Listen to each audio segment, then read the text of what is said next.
Christmas! Or something like that. Oh my god.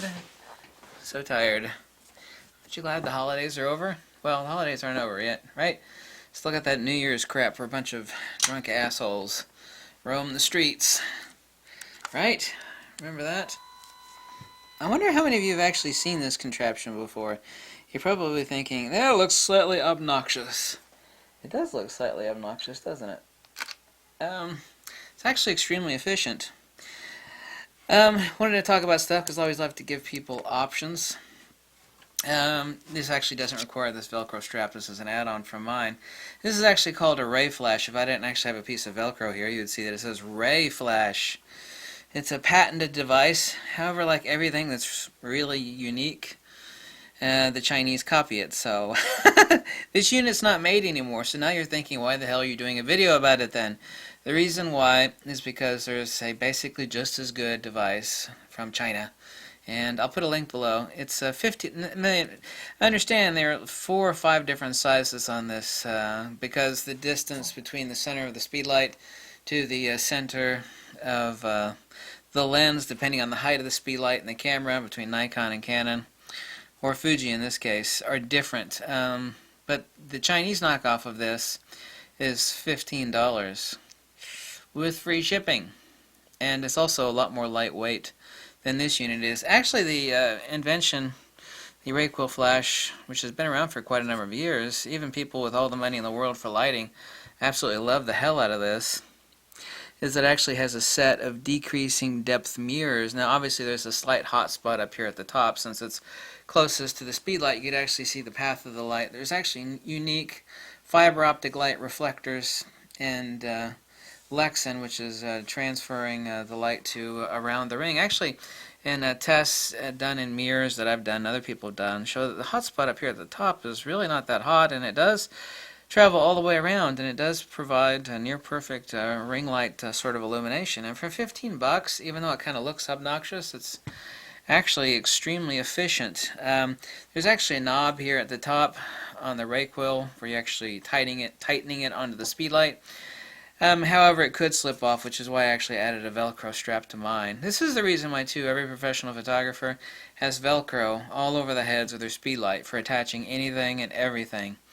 The newer one actually uses rubber pads and a tightening Velcro strap, so the cheap Chinese knockoff has actually got a design improvement over the original one. This one, when it came out, was $300. You can still find it used for like about 80 bucks.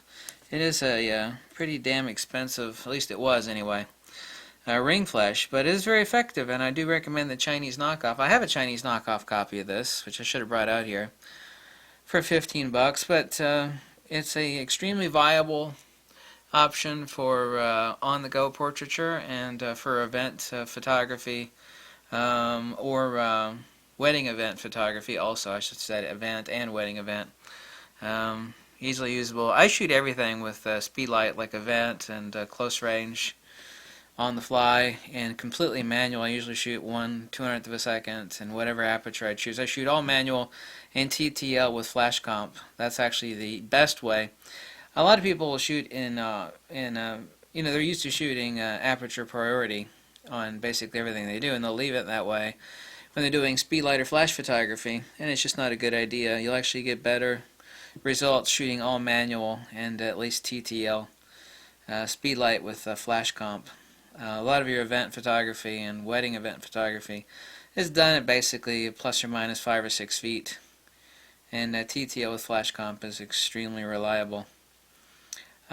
Just consider this. This is also an excellent idea for like doing bug shooting or outdoor macro photography, or even indoor. However, for indoor I use something a lot more complicated than this, like fiber optic systems. And it's very important to have extremely fine lighting control when it comes to... Speaking of which, I should talk about this at some point in time. This is a neat little fiber optic device. This is a medical grade fiber optic cable. I don't know if you can see it or not. Let me actually stick this up towards the light. Can you actually see that? I think you can. Yeah, you can. You see that? Notice as I point this fiber optic end up to the light. I actually use this onto speedlight and this Velcro pointed at my subject, or using one or another, or actually head adapters for this, I kind of feel like I'm the king of macro lighting.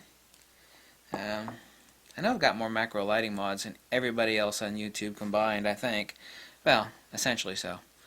But just consider this. Now, this is not the rake wheel that I have the link for below, but the cheap Chinese knockoff copy, which is basically the same damn thing. I mean, we're talking about 200 bucks new on this thing, which isn't made anymore, which is why it's not made anymore, versus the Chinese knockoff, which is $15. Yeah, that's why this isn't made anymore. This is a really well-made unit, but yeah, you know, it's still $200. Came out, it was $300. Still $200 of plastic, but it is really good. And professionals really do love the unit. I bet a lot of you know, I've probably never seen it or heard of this unit before, but I wanted to do a video about it because it works really damn good. And even though it kind of looks obnoxious, it's pretty damn simple. Thanks so much for watching. Happy holidays and all that crap. I hate the holidays. Thank you for watching. Goodbye.